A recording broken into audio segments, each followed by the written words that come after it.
For over a month, we've been working on refitting our 40-year-old sailboat to prepare for our upcoming Pacific Ocean crossing.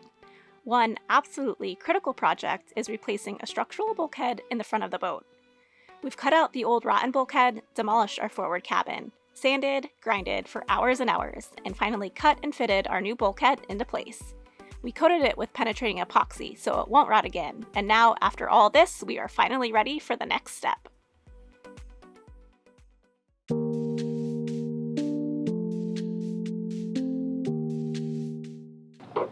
Still dripping?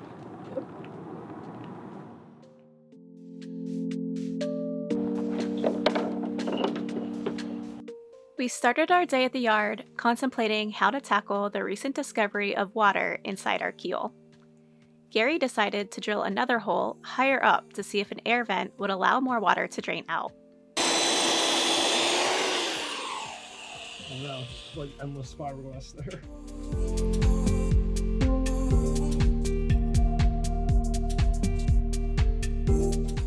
The bottom of the keel looked rather damaged already, so Gary decided to go ahead and drill a hole right up through the bottom. I put the hole through the bottom. What do you think? There you go. I'm looking for water. You think that's funny? Oh, I'm glad it's coming out. We ran our shop vac suction to the hole in the keel to help get the water out quicker, and the water sure did flow out.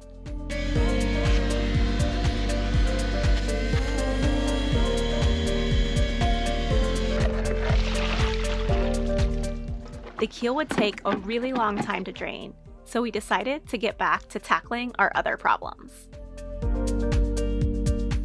Gary put another fairing layer on the rudder and scuffed up the bulkhead with the sander after the penetrating epoxy had cured.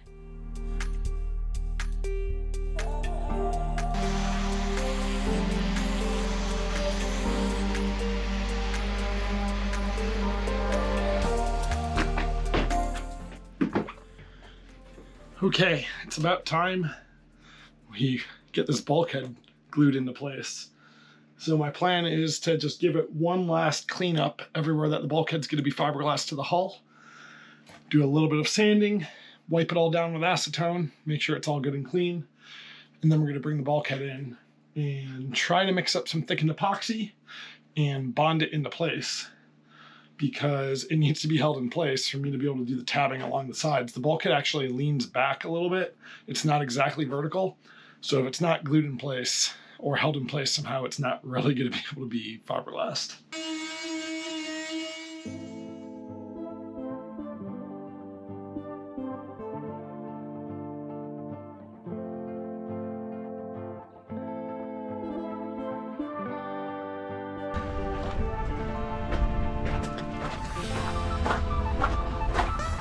This would be the last time Gary would carry this bulkhead up the ladder and down the forward hatch, and he was so stoked about not having to do that anymore.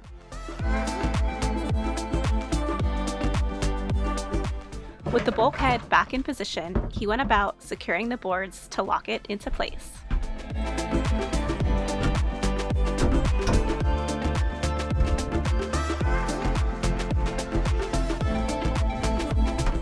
And Gary has the bulkhead in place.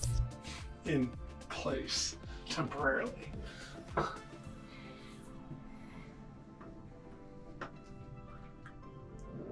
How's it look? I think it's right when I had marks here and here. And then I traced the line on the side. Yep. And it's all the way in, it looks like. Ugh.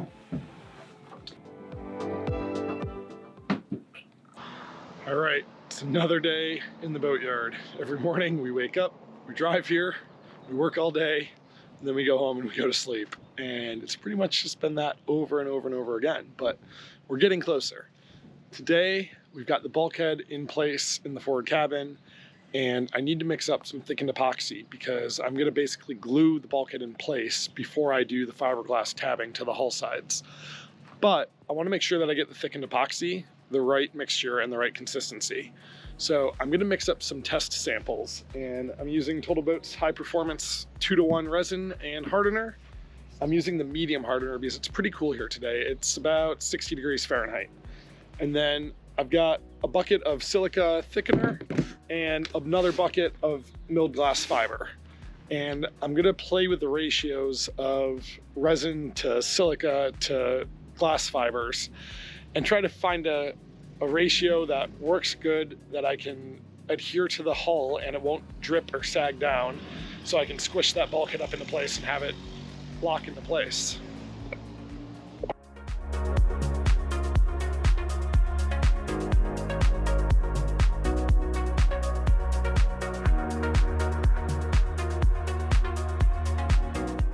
What I've got in here right now is one pump of the resin, one pump of the hardener, and that actually is a 2-to-1 ratio because the pumps are metered to do that automatically. And then I've put 2 tablespoons each of the milled glass fiber and the silica thickener in. And it's getting to be pretty close to where we need it to be. That silica thickener is real powdery, so you need to stir and dump it very carefully so it doesn't just all fly out. I think that's the ticket right there. If it'll stay on my stick, it should stay on the hull side just like that. Still very workable and spreadable. I'd call this like peanut butter consistency. So I'm actually going to use a little bit of this test batch and finish sealing up a little piece of the rudder here.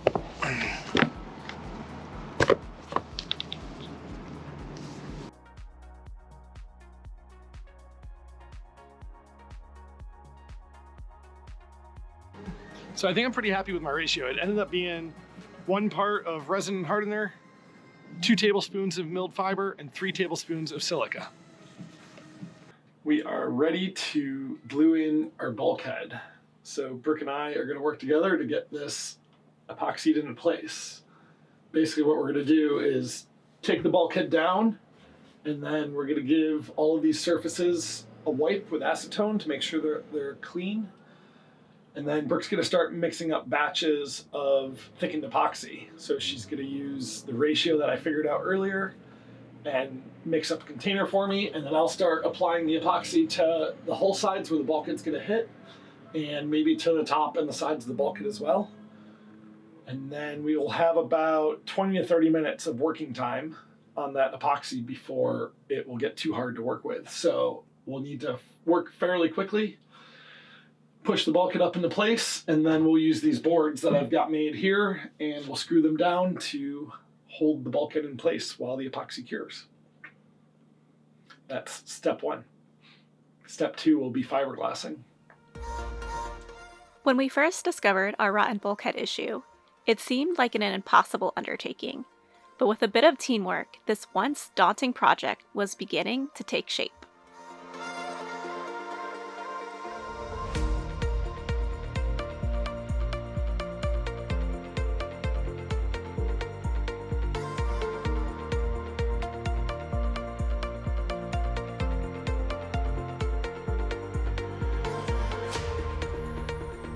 Get it, Gary! Woohoo!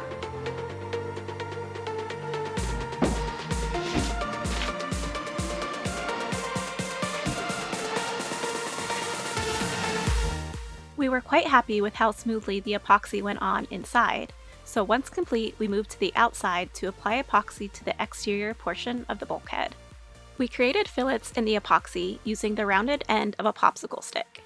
This helped turn the sharp edge into a nice smooth corner, which will be beneficial for avoiding air bubbles when we begin to lay the fiberglass. And while the epoxy cured, we moved on to other items on our seemingly endless project list. What are you doing? I am cleaning the backing plate to our bulkhead where our stay-still chain plate attaches. So some of the interior wood came off with it, along with some, maybe it looks like fiberglass and silicone, and there's some rust on it. So I'm going to clean them up and get them super shiny.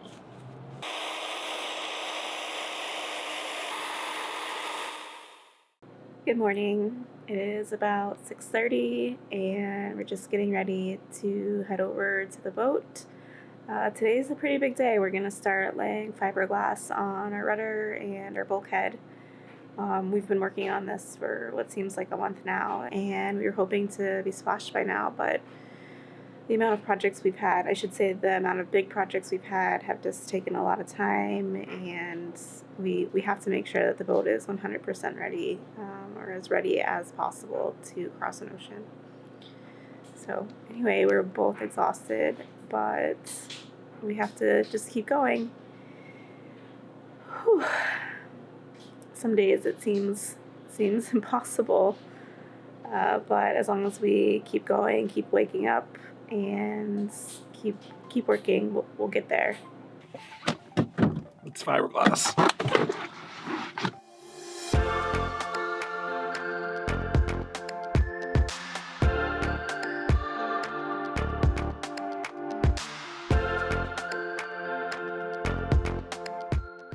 All right, it is finally time to fiberglass this bulkhead. So Gary is wiping everything down with acetone now, and I'm gonna get the pieces that I cut yesterday and lay them all out so we know what goes where, but I'm pretty excited to get this done. Gary's been sanding and grinding and working on this bulkhead for what seems like a month now, and I feel like we're getting a little bit closer.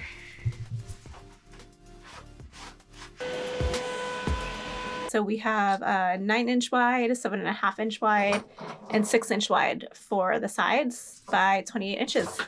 And now we're gonna mix up the epoxy.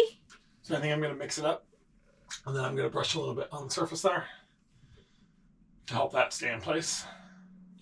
And then I'll push that up in there, and then we'll start wetting it out and pushing it into the corner of the roller. All right, so am I gonna be the mixologist or the wiper or what do you want me to do?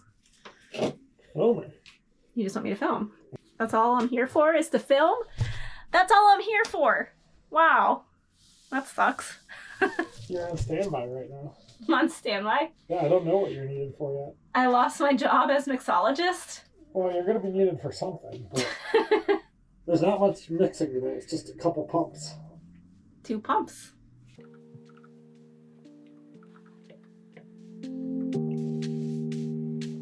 One,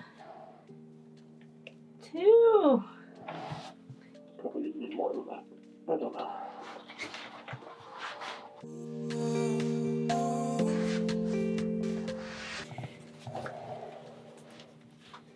Are you nervous? It's fiberglass.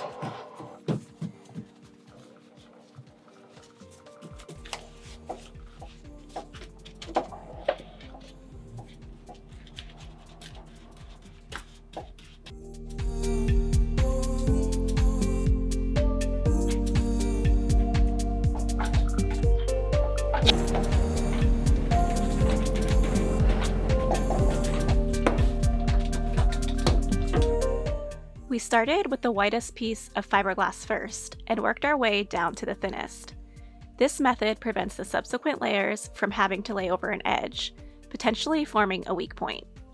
1708 is very strong cloth, and we felt confident that 3 layers of tabbing would be more than sufficient to ensure the bulkhead stays in place.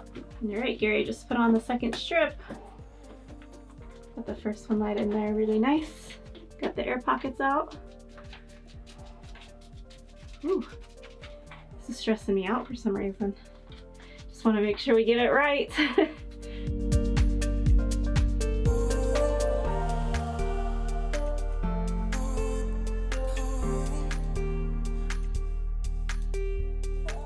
This is Brooke's first time ever doing fiberglass. Woohoo!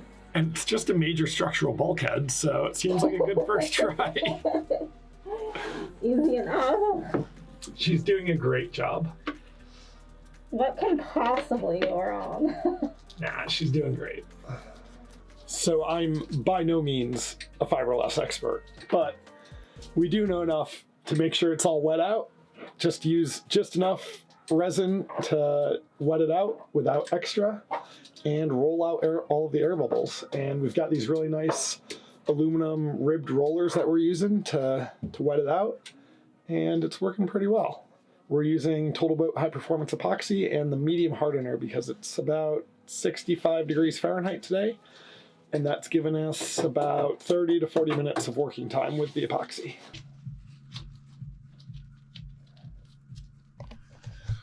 Brooke's putting in the third layer of 1708 on the port side, and she's going to wet that out and roll out all the air bubbles. And then the two side tabbings will be done. We're also going to tab to the deck along the top of the bulkhead here. And then we've got to do the inside of the deck locker. And that's not going to be tabbed. It's actually going to be fully fiberglass because it's a wet locker. So we're going to fully glass it.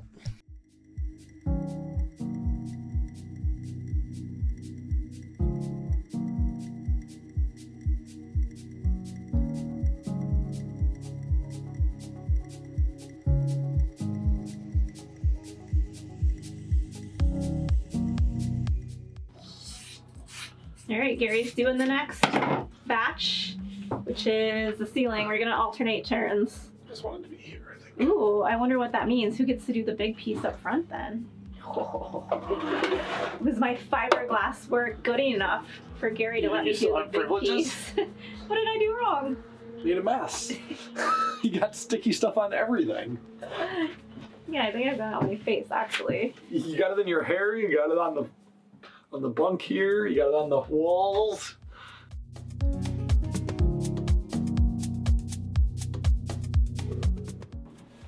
All right, Gary has the top done. We only put one tab on the top. There was not a tab before. And now he's tabbing the underneath side, which is going to be a messy job, so he's all suited up because we have a feeling that epoxy might drip down on him a bit.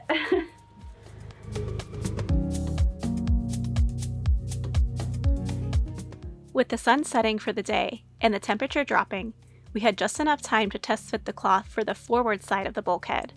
With plans to do 2 or 3 full layers on this side, we would have to wait until the next day.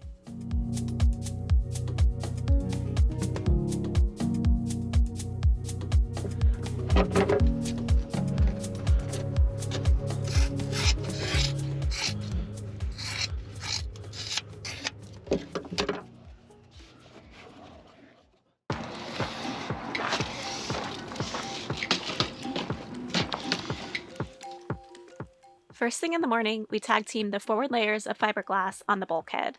This took a massive amount of epoxy to wet out and was only possible with both of us working at the same time.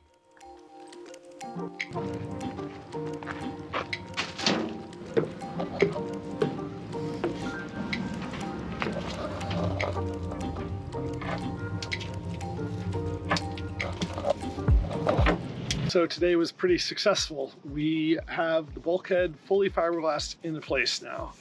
We ended up putting 3 layers of 1708 on the forward face, which is the wet locker side. And then we also reinforced the sides with some extra tabbing, and we put 2 more strips of 1708 on each side. So we think that's probably pretty overbuilt and this shouldn't have to happen again, but I think it looks pretty good. Well, I think tomorrow we can fit the chain plate into place and see if we need to build up any more thickness.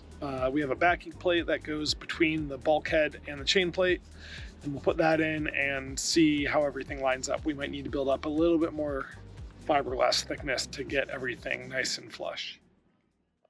We've got a little more work to do on this forward bulkhead because there's a little bit of an angled gap between the chain plate and the bulkhead itself. So we need to build up some fiberglass and kind of taper it to make sure that's all flush and we're not bending the chain plate when we go to bolt it in. I've measured out with calipers what that gap is and estimated that we're going to need about 8 layers of 1708 at the bottom, tapered up to 0 layers at the top. So we're going to do some more fiberglass today and try to get that right. Boats. The first step was to wash the cured fiberglass with soap and warm water to remove any blush. Gary then wiped down the locker to make sure he had a clean surface to adhere the additional layers of fiberglass to. This time, we started with the smallest piece of fiberglass at the bottom and worked up to the biggest. This was done to ensure that the backing plate and chain plate have a smooth, flat fiberglass surface to be sealed against. The additional thickness and strength in this area definitely will not hurt.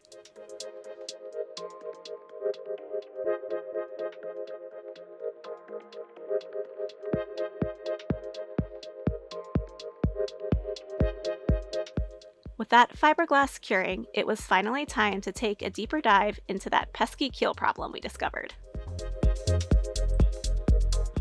So I've been down here grinding and sanding on the bottom of the keel for a few hours this morning, and I think it's starting to come into focus what's going on down here. All of the gouges and superficial cracks were in a pretty thick layer of fairing compound, and those cracks don't extend into the fiberglass.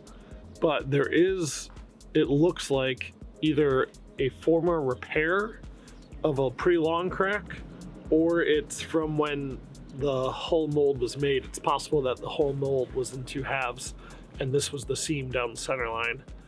And I think that repair is what gave out, letting water go up into our keel cavity. So it looks like now that I've got it pretty much ground away, that we can grind out that old repair and then lay fiberglass over it, which should do a better job. It looks like they repaired it with just some sort of epoxy. And the problem with that, and why the fairing compound all cracked, is that just epoxy is rather brittle. And I'd imagine that this lower part of the keel goes through a lot of flexing, especially like when we're blocked like this out of the water and the weight of the boat is spanning across this bottom of the keel. So I think this won't be too big of a deal to fix, and it's not too big of a concern structurally, I don't think, but we do need to grind out this crack along the center line and see how deep it goes.